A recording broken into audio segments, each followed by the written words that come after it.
The big political development breaking this morning, the NCP, a coalition partner of the Congress in the Maharashtra government, seems to be applying more pressure on the Adarsh Commission report. The NCP says they are open to reviewing the decision to reject the Adarsh Commission report. In fact, NCP spokesperson Nawab Malik said the action could be initiated against those indicted in the report. Remember, 4 former chief ministers were indicted on the housing society scam. Meanwhile, the Maharashtra BJP has called for a special session of the assembly to debate the issue. On Friday, Congress leader Rahul Gandhi had embarrassed his own party's government in Maharashtra, calling for a rethink on the rejection of the Adarsh Commission report. All right, let's listen into what Nawab Malik, the NCP spokesperson, had to say on this. The Maharashtra State Cabinet is likely to meet on Thursday to possibly review the Cabinet's own decision on rejecting the Adarsh Commission report. I have with me NCP spokesperson Mr. Nawab Malik.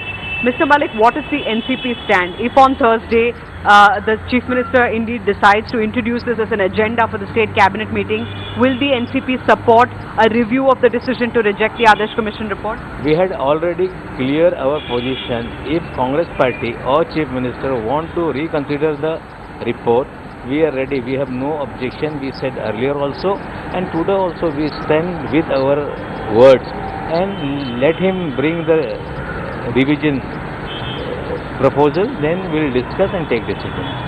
It is believed that because the report is politically inconvenient, Mr. Ashok Chavan seems to be squarely indicted in the report. There are 2 ministers who belong to the NCP too, who the report states, quote, gave patronage to Adarsh society. Are you not worried that politically this report could prove to be inconvenient going into the elections? No, see, our 2 ministers' names are there. The report specifically said the minister doesn't having any kind of a power to take decision, and they had made none of a decision. Only they had conducted the meeting on the demand of MLCs and MLAs.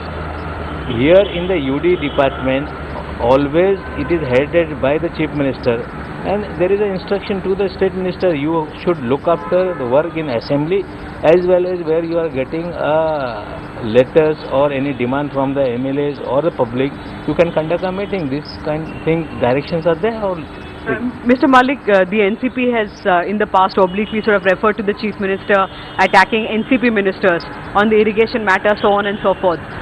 Will you not ask the Congress now to act against Ashok Chavan, who appears to have been squarely indicted? Even the governor has refused sanction to prosecute. I think already CBI has taken the action.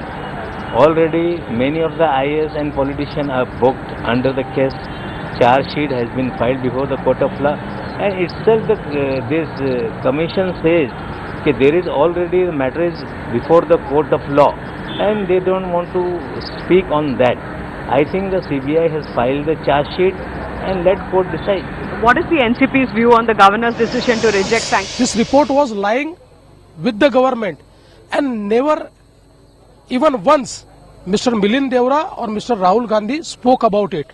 Now that their corrupt face is exposed, they are taking such high moral grounds. We are ready for every debate, and we would like to urge the Chief Minister to call a special assembly session to debate on the Adarsh issue.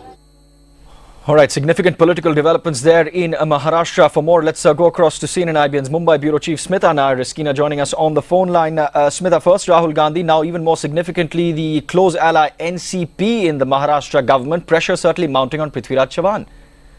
Well, Arunodha, it appears by all indicators so far, unless something changes between today and Thursday, that the matter will come up in the State Cabinet for a review. What I have been given to understand by some bureaucrats who have been involved in the consultation process is that there is likely to be some kind of a committee or a task force that the Cabinet will set up to look into what the Adarsh Commission report states, and that task force will be given in a time-bound manner, presumably, the task to recommend what action should be taken against those who have been named or indicted in that particular report.